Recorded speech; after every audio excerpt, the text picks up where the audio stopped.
Hello, या टॉकमध्ये आपण vector equation प्लेनचं बघणार such that the plane is passing through point A and parallel to vector B bar and C bar. त्याच्यानंतर आपल्याला अजून एक बघायचं आहे ज्याच्यामध्ये plane is passing through 3 non collinear points असं आहे आणि नॉर्मल फॉर्म बघायचं आहे आणि मग मात्र आपण ह्याच्यावरचे वेगवेगळे प्रॉब्लेम्स बघूया. ओके, सो फर्स्ट बघूया फर्स्ट थिअरम ह्यातलं, ज्याच्यामध्ये आपण वेक्टर इक्वेशन फाइंड आउट करणार of the plane passing through point A and parallel to non-zero non-parallel vectors b bar and c bar आणि त्याचं इक्वेशन आपल्याला हे असं प्रूव्ह करायचं आहे. सो रिझल्ट एकदम सिंपल आहे. दिलेला डेटा काय काय सांगतो तर बी बार आणि सी बार हे दोन वेक्टर्स आहेत आपल्याकडे ज्याला आपलं प्लेन पॅरलल आहे. त्याच्यानंतर ए हा पॉइंट आपला प्लेनवरचा आहे. आपण पी एक जनरल पॉइंट कन्सिडर केलाय प्लेनवरच with the vector R bar आणि आपल्याला प्रूव्ह करायचं आहे की त्याचं इक्वेशन हे आपल्याला असं काहीतरी मिळतं.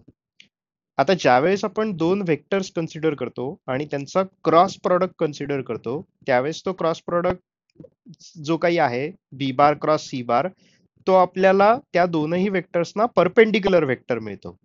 मग इथे बी बार आणि सी बार हे दोन वेक्टर जे आहेत त्यांचा क्रॉस प्रॉडक्ट म्हणजेच बी बार क्रॉस सी बार हा जो आपल्याला वेक्टर मिळणार हा आपल्याला perpendicular to B bar and also perpendicular to C bar असा मिळेल. Okay, cross product. पण दिलेलं प्लेन हे बी बार आणि सी बारला पॅरलल आहे त्यामुळे बी बार क्रॉस सी बार हा जो वेक्टर आहे तो आपल्याला प्लेनला सुद्धा परपेंडिक्युलर मिळणार, कारण तो बी बारला पण परपेंडिक्युलर आहे तो सी बारला पण परपेंडिक्युलर आहे, पण ते दोनही वेक्टर्स प्लेनला पॅरलल आहेत त्यामुळे B bar cross C bar is perpendicular to the plane also. पण एखादा वेक्टर एखादी लाईन ज्यावेळेस आपण प्लेनला परपेंडिक्युलर आहे असं म्हणतो त्यावेळेस त्याला आपण नॉर्मल असं मेन्शन करतो बाय डेफिनेशन. त्यामुळे बी बार क्रॉस सी बार हा आपल्याला नॉर्मल मिळणार टू द प्लेन. ओके, कारण तो परपेंडिक्युलर आहे म्हणून. ओके, त्याच्यानंतर आता प्लेनवरच आपण ए हा पॉइंट कन्सिडर केलाय आणि पी हा एक जनरल पॉइंट कन्सिडर केलाय त्याला आपल्याला एपी बार असा एक वेक्टर मिळणार.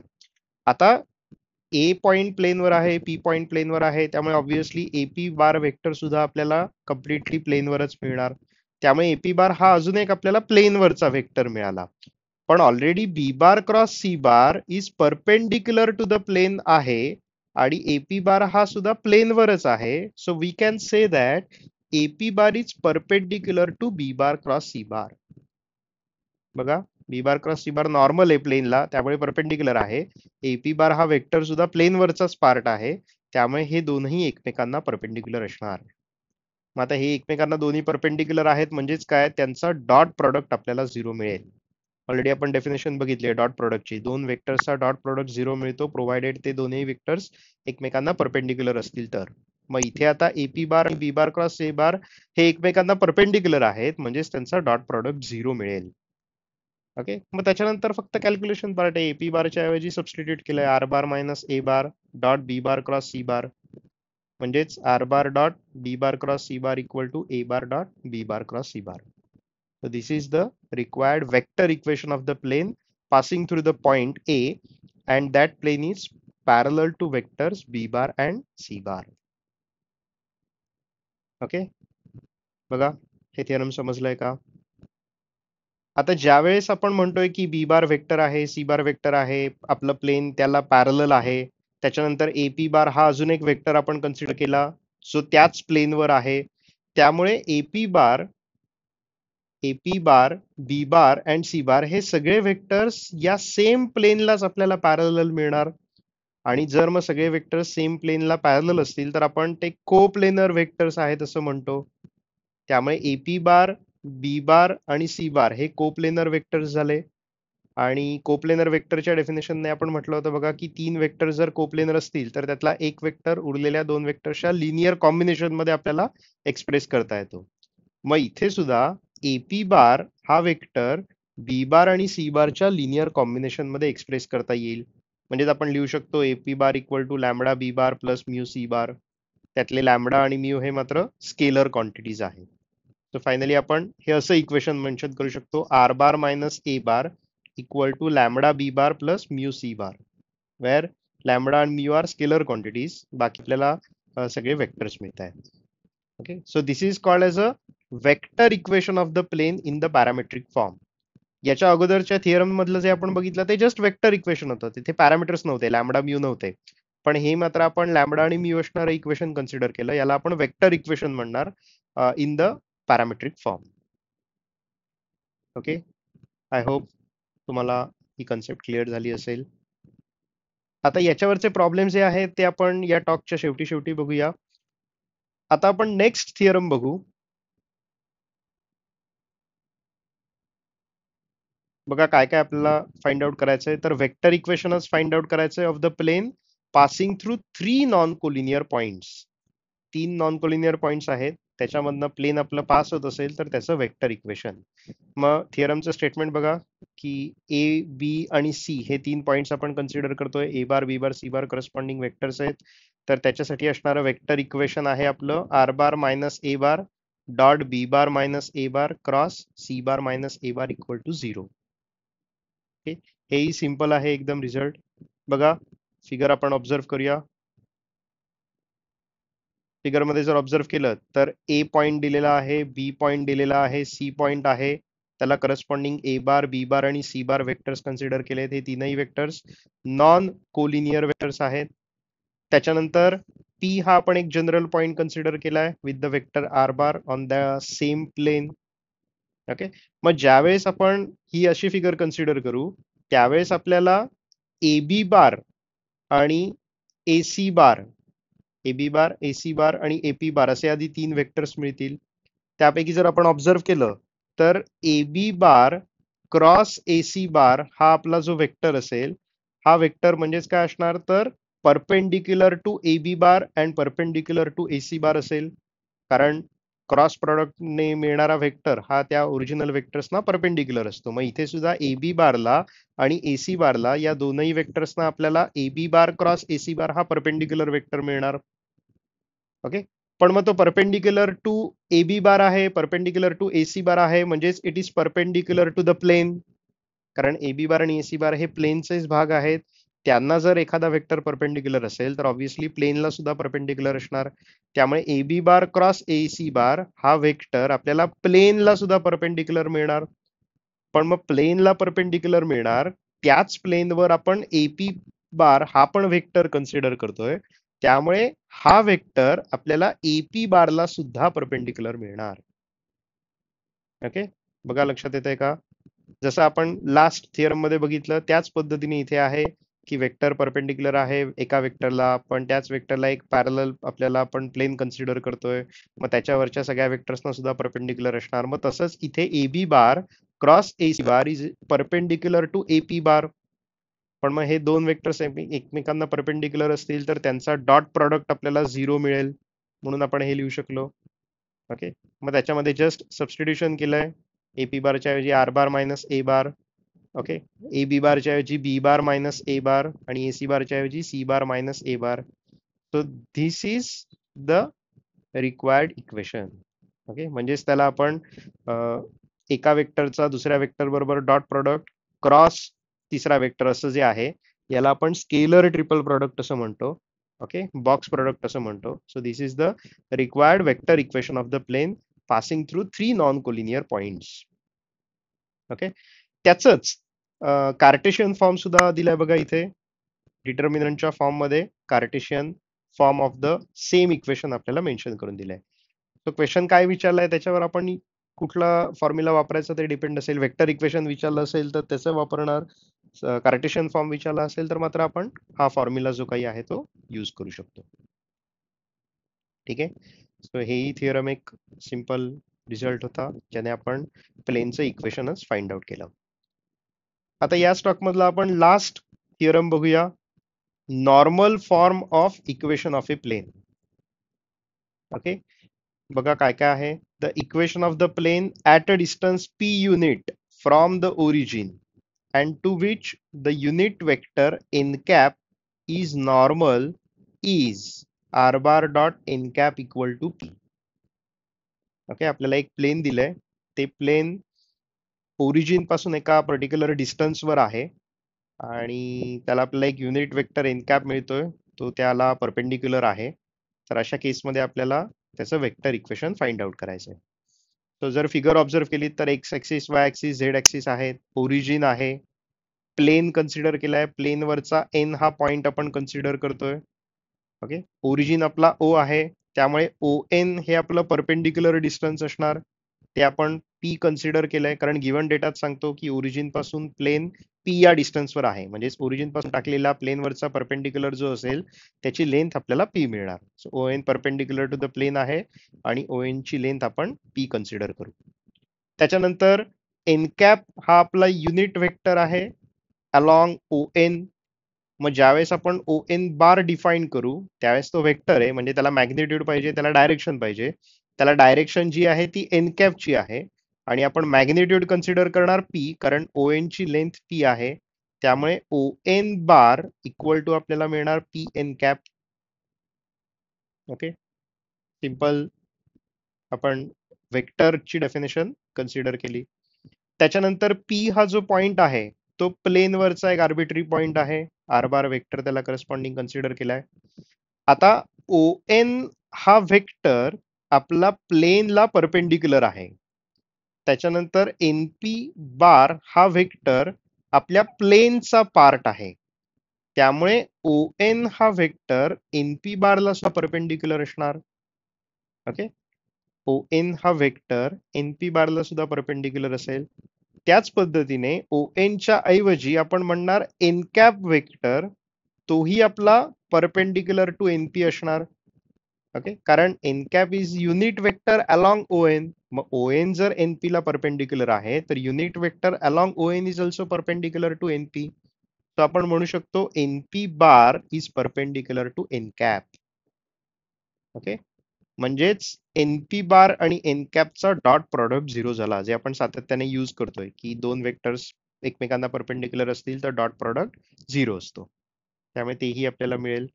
म्हणजेच आपण मेन्शन करू शकतो R bar minus P N cap dot N bar equal to zero.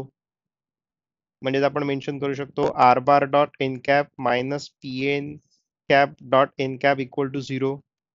मग त्यापैकी ही जी व्हॅल्यू असेल ती आपल्याला 1 मिळेल, N cap dot N cap. म्हणजेच आपण हे मेन्शन करू शकतो, म्हणजेच आपण फायनली हे मेन्शन करू शकतो which is the required equation. Okay, required normal form of the equation of the plane. ठीक आहे, सो हे थर्ड थिअरम होतं या टॉक मधलं. This is the normal form of the vector equation. आता याच्यावरच काही रिमार्क्स पण कॅल्क्युलेट केलेत बघा. फर्स्ट रिमार्क आहे त्याच्यामधला डायरेक्शन रेशोज बद्दलचा. एल एम एन हे जर डायरेक्शन कोसाइन्स बद्दलचा, हे जर डायरेक्शन कोसाइन्स असतील of the normal to the plane, then N cap can be defined like this.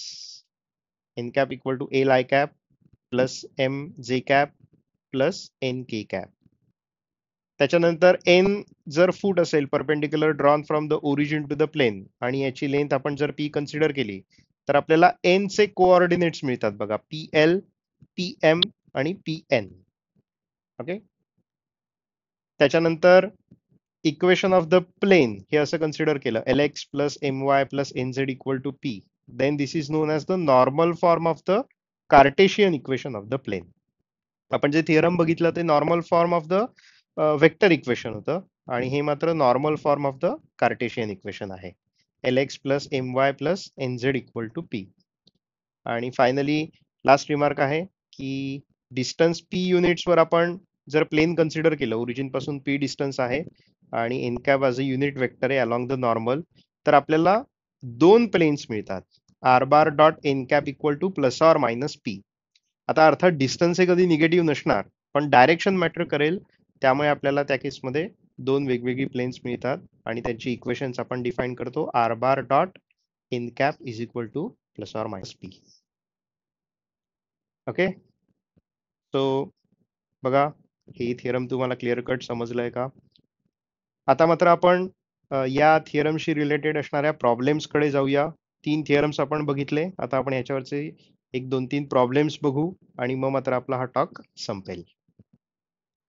Okay, so आपण आता याचे प्रॉब्लेम्स बघूया. फर्स्ट बघा प्रॉब्लेम काय दिलाय. तर आपल्याला वेक्टर इक्वेशन फाइंड आउट करायचं आहे of the plane passing through the point A -2, 7, 5 and parallel to vectors 4 I cap minus j cap plus 3 k cap and I cap plus j cap plus k cap. Okay, so vector equation find out करायचंय.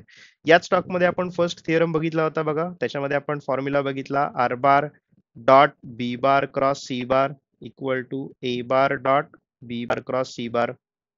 त्याच्यामध्ये आपलं plain ए या point मधनं pass होतं आणि ते plain B bar आणि C बार या दोन वेक्टर्सना पॅरलल असतं.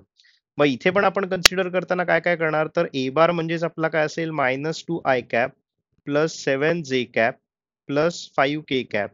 त्याच्यानंतर बी बार आणि सी बार या वेक्टर्सना ते पॅरलल आहे, म्हणजे आपण बी बार कन्सिडर करणार 4 I cap minus J cap plus 3 K cap आणि हा येणार I cap plus j cap plus k cap. मग आता आपल्याला काय करायचंय की या फॉर्म्युलामध्ये फक्त वेगवेगळी जे काही टर्म्स आहेत त्या कॅल्क्युलेट करून घ्यायच्या आहे. सबस्टिट्यूट केलं की आपल्याला वेक्टर इक्वेशन मिळेल. मग त्यामध्ये आपण सुरुवातीला कॅल्क्युलेट करू बी बार क्रॉस सी बार. मग बी बार क्रॉस सी बार म्हणजेच by formula I cap J cap K cap. त्याच्यानंतर इथे येणार 4 -1 3 1 1 1. हा डिटर्मिनंट आपण कॅल्क्युलेट करणार. So by formula of determinant ज्यावेळेस आपण हे सगळं कन्सिडर करू त्यावेळेस आपल्याला ह्याचा आन्सर मिळतं -4 I cap minus J cap plus 5 K cap. Okay, त्याच्यानंतर मग आपल्याला टर्म कॅल्क्युलेट करावी लागेल A bar dot B bar cross C bar. मग ए बार आपला आहे ए पॉइंट दिलाय -2 I cap plus 7 j cap plus 5 K cap आणि याचा dot product with -4 I cap minus J cap plus 5 K cap. म्हणजे हे आपण कन्सिडर करणार 8 -7 प्लस 25. म्हणजेच आपल्याला डॉट प्रॉडक्टचा आन्सर फायनली मिळेल 26. ओके, मग आता जर ऑब्झर्व केलं तर फॉर्म्युला मधल्या आपल्या सगळ्या टर्म्स मिळाल्या. आपण जस्ट सबस्टिट्यूट करू R bar dot -4 I cap minus J cap plus 5 K cap is equal to 26. Okay, so this is the required vector equation of the plane passing through point A and parallel to two vectors. ठीक आहे, simple आहे. या टाइपच्या problems मध्ये आपल्याला just calculation करायचं आहे. Already आपण dot product बघितलंय, क्रॉस प्रॉडक्ट बघितलंय. तुम्ही ते कॅल्क्युलेट करा, सबस्टिट्यूट केलं की तुम्हाला त्याचा आन्सर लगेच मिळणार आहे. ओके, नेक्स्ट बघू आता आपण प्रॉब्लेम. बघा क्वेश्चन काय काय दिलाय. तर आपल्याला कार्टेशियन इक्वेशन फाइंड आउट करायचं आहे of the plane R bar equal to 5 i cap minus 2 j cap minus 3 k cap plus lambda into i cap plus j cap plus k cap plus mu into i cap minus 2 j cap plus 3 k cap. आता हे जे काही equation आहे हे equation आपलं vector form मधलं equation आहे आणि पॅरामेट्रिक फॉर्म मधलं इक्वेशन आहे. कारण ऑलरेडी आपण बघितलं होतं बघा की लॅमडा आणि म्यू असतील तर आपण त्याला vector equation in parametric form असं म्हणतो. आपल्याला काय करायचंय तर याचं कार्टेशियन इक्वेशन फाइंड आउट करायचं आहे, म्हणजे in terms of x y आणि झेड आपल्याला कन्सिडर करायचं आहे. आता ज्यावेळेस हे आपण असं कन्सिडर करतो त्यावेळेस आपल्याला R bar equal to A bar plus lambda B bar plus mu C bar असं आपण त्या इक्वेशनला म्हणतो. वेअर ए बार काय असतो तर त्याच्यामधनं आपला पॉइंट पास होतो, प्लेन पास होतो. आणि बी बार आणि सी बार काय असतं तर ते प्लेन या वेक्टर्सना पॅरलल असतं. म्हणजे आपण जर दिलेल्या डेटाला कम्पेअर केलं तर मला पॉइंट काय मिळणार तर 5 I cap minus 2 J cap minus 3 K cap हा आपला पॉइंट मिळेल. याच्यामधनं आपलं प्लेन पास होणार. त्याच्यानंतर बी बारची व्हॅल्यू म्हणजेच ते प्लेन एका वेक्टरला पॅरलल आहे, त्यातला एक वेक्टर आपला असणार I cap plus j cap plus k cap आणि दुसरा वेक्टर असणार I cap -2 J cap plus 3 K cap. तर हे आधी आपल्याला असे 3 वेक्टर्स त्याच्यामध्ये नक्की मिळाले. ओके, त्याच्यानंतर ज्यावेळेस आपल्याला त्याचं कार्टेशियन इक्वेशन फाइंड आउट करायचं आहे त्यावेळेस कार्टेशियन इक्वेशन साठी आपण काय म्हणतो की in terms of x Y Z आपल्याला मिळालं पाहिजे. ओके, मग इथनं ए बार बी बार सी बार तर आपल्याला मिळाले, पण आपलं रेग्युलर इक्वेशन काय होतं, तर R bar dot B bar cross C bar हे आपलं वेक्टर इक्वेशन होतं, which is equal to A bar dot B bar cross C bar. ज्यावेळेस आपण याच्यामध्ये याची व्हॅल्यू सबस्टिट्यूट करू, याची व्हॅल्यू सबस्टिट्यूट करू आणि R bar equal to X I cap plus Y J cap plus Z K cap असं consider करू आणि डॉट प्रॉडक्ट कॅल्क्युलेट करून आन्सर मेन्शन करू, त्यावेळेस हे आपलं फायनल आन्सर जे येईल ते in terms of x Y Z येईल. ओके, बघा लक्षात येते का मी काय म्हणतोय. दिलेलं इक्वेशन पॅरामेट्रिक फॉर्म मध्ये होतं, आपल्याला वेक्टर इक्वेशन माहितीये ते म्हणजे हे. मग ज्यावेळेस याच्यामध्ये मी प्रत्येक टर्मच्या व्हॅल्यूज सबस्टिट्यूट करेन आणि आर बारची सुद्धा व्हॅल्यू सबस्टिट्यूट करेन, X I cap plus Y J cap plus Z K cap आणि डॉट प्रॉडक्ट कॅल्क्युलेट करेन आणि सगळं सॉल्व्ह केल्यानंतर मला जे इक्वेशन मिळणार ते आपलं कार्टेशियन इक्वेशन असेल दिलेल्या प्लेन साठीचं. ओके, लास्ट प्रॉब्लेम मध्ये आपण आर बार सबस्टिट्यूट नव्हता केला, त्यामुळे आपण फक्त व्हेक्टर इक्वेशन आहे असं म्हटलं. पण आता मात्र आपण आर बार सुद्धा सबस्टिट्यूट करणार, डॉट प्रॉडक्ट कॅल्क्युलेट करणार आणि in terms of x y आणि झेड त्याचा आन्सर मेन्शन करणार. ठीक आहे, सो राहिलं काय आपलं फक्त आता, तर आपल्याला ह्या टर्म्स मधल्या सगळ्या टर्म्स कॅल्क्युलेट करायला पाहिजे. ओके, म्हणजेच मला पहिल्यांदा बी बार क्रॉस सी बार कॅल्क्युलेट करायला पाहिजे, म्हणजेच तो डिटर्मिनंट आय कॅप झे कॅप के कॅप, त्याच्यानंतर 1 1 1 मिळेल आणि हे 1 - 2 3 मिळेल. ज्यावेळेस आपण डिटर्मिनंट सॉल्व्ह करू त्यावेळेस आपल्याला याचा आन्सर मिळतं 5 I cap -2 J cap -3 K cap which is equal to A bar. आता बार आपल्याला तेच मिळालं, म्हणजे नॉट नेसेसरी की प्रत्येक वेळेस आपल्याला उरलेलाच वेक्टर मिळेल. ओके, त्याच्यानंतर A bar dot B bar cross C bar हे आपल्याला कॅल्क्युलेट करायचं होतं, पण म्हणजेच ए बार डॉट ए बार आपल्याला कॅल्क्युलेट करावं लागेल, म्हणजेच mod of A bar square calculate करावं लागेल, which is equal to 5 square plus -2 square plus 3 square, म्हणजेच आपल्याला हे मिळेल 25 प्लस 4 प्लस 9, म्हणजे हे मिळणार आपल्याला 38. ओके, म्हणजे आपलं रिक्वायर्ड इक्वेशन जे होतं R bar dot B bar cross C bar equal to 38 मिळालं, म्हणजेच X I cap plus Y J cap plus Z K cap dot B bar cross C bar म्हणजेच आपला काय 5 I cap -2 J cap -3 K cap equal to 38. मग याच्यामध्ये आपण आता L H S G आहे ती कॅल्क्युलेट करणार. मग डॉट प्रॉडक्ट आहे म्हणजेच x into 5 plus y into -2 plus 2 into -3 equal to sorry 2 नाही, Z into -3 equal to 38.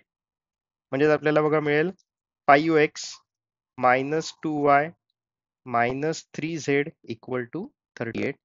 This is the required Cartesian equation of the plane. आपल्याला फायनली कार्टेशियन इक्वेशन मिळालं ज्याचा आन्सर आपल्याला in terms of x y आणि z दिसतंय. Okay, तर बघा काही प्रॉब्लेम तुम्हाला समजला असेल. आता याच टॉक मधला आपण लास्ट एक्झाम्पल बघू. बघा गिवन डेटा काय काय सांगितलं जातोय, तर वेक्टर इक्वेशन आपल्याला फाइंड आउट करायचंय of the plane passing through 3 points. A B C 3 points दिलेले असतील तर त्यातनं वेक्टर इक्वेशन फाइंड आउट करा. ऑलरेडी आपण vector equation of the plane passing through 3 non points असं बघितलं होतं, मग तेच आपल्याला इथे अप्लाय करावं लागणार. मग आता ए बी सी हे जे 3 पॉइंट्स आहेत त्याला आपण करस्पॉन्डिंग वेक्टर कन्सिडर करणार. A bar equal to so and so, B bar equal to 2 cap plus 3 K cap आणि C bar equal to 4 I cap plus 5 J cap plus 6 K cap. Okay, मग त्याच्यानंतर आपला जो formula होता त्याच्यामधनं आपल्याला काय काय मिळत होतं, तर याचं वेक्टर इक्वेशन ज्यावेळेस आपल्याला फाइंड आउट करायचं होतं त्यावेळेस आपण आर बार मायनस ए बार वगैरे वगैरे असं मेन्शन केलं होतं. सो आपण फॉर्म्युला मेन्शन करूया.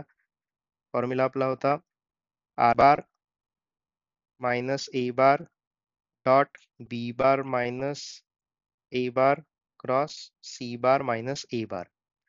म्हणजे आपल्याला काय करावं लागणार, तर आधी ह्या सगळ्या टर्म्स कॅल्क्युलेट कराव्या लागतील. बी बार मायनस ए बार, बघा काय मिळेल b bar minus a bar is minus I cap plus j cap plus k cap.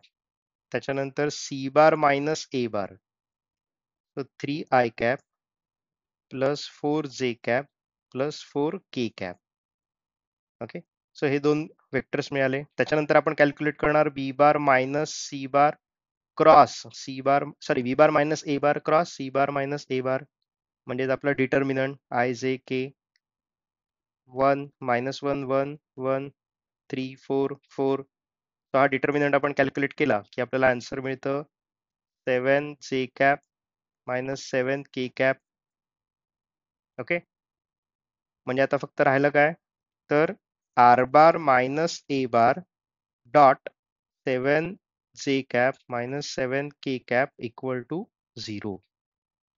मग त्यापैकी ए बार आपल्याकडे आहेच, म्हणजे आपण काय कन्सिडर करणार, r bar minus i cap plus j cap plus k cap dot 7 j cap minus 7 k cap equal to 0.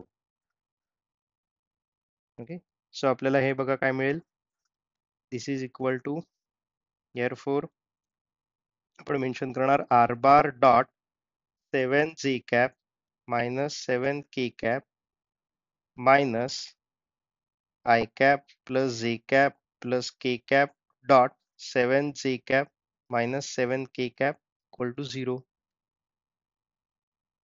Okay, म्हणजेच आपल्याला बघा मिळेल R bar dot 7 J cap minus 7 K cap equal to, हा सगळं आपण shift करणार त्या साईडला, dot 7 J cap minus 7 K cap. Okay, त्यापैकी RHS आहे तो डॉट प्रोडक्ट आहे दोन वेक्टर्सचा, त्यामुळे आपल्याला तो मिळेल, मेन्शन आपण इथे करणार 1 dot 0 plus 1 dot 7 plus 1 dot minus 7, म्हणजेच हे आपल्याला मिळेल 0 प्लस 7, एक मिनिट हा, सॉरी आपण आपण ए बार वेक्टर घेताना 2 नाही घेतला, इथे 2 पाहिजे, त्यामुळे इथे 2 येईल, इथेही 2 येईल, त्यामुळे हे 2 इंटू मायनस 7 मिळणार. सो हे मिळणार 7 minus 14 which is equal to minus 7. So finally required equation आपलं काय आलं, तर R bar dot 7 j cap minus 7 k cap equal to minus 7. This is the required vector equation of the plane passing through three non-collinear points. Okay, I hope तुम्हाला हे example समजलं असेल. आपण याच्यामध्ये वेगवेगळी थिअरम्स बघितली आणि त्याच्यावरचे थोडेफार प्रॉब्लेम्सही बघितले. अजून एखाद दुसरा प्रॉब्लेम तुम्हाला या टाईपचा वेगवेगळ्या ठिकाणी मिळेल क्वेश्चन्स एक्झरसाइजेस मध्ये.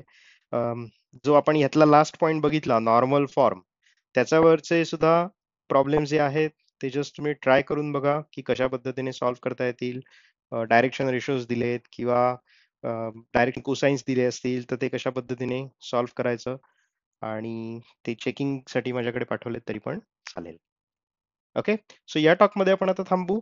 नेक्स्ट टॉक आपला जो असेल त्याच्यामध्ये आपण अँगल बिटवीन प्लेन्स, त्याच्यानंतर अक्यूट अँगल वगैरे वगैरे, किंवा angle between line and plane त्याच्याशी रिलेटेड डेफिनेशन्स आणि त्याचे problems, coplanarity of two lines, अशा कन्सेप्ट ज्या आहेत त्या आपण नेक्स्ट टॉक्स मध्ये बघूया.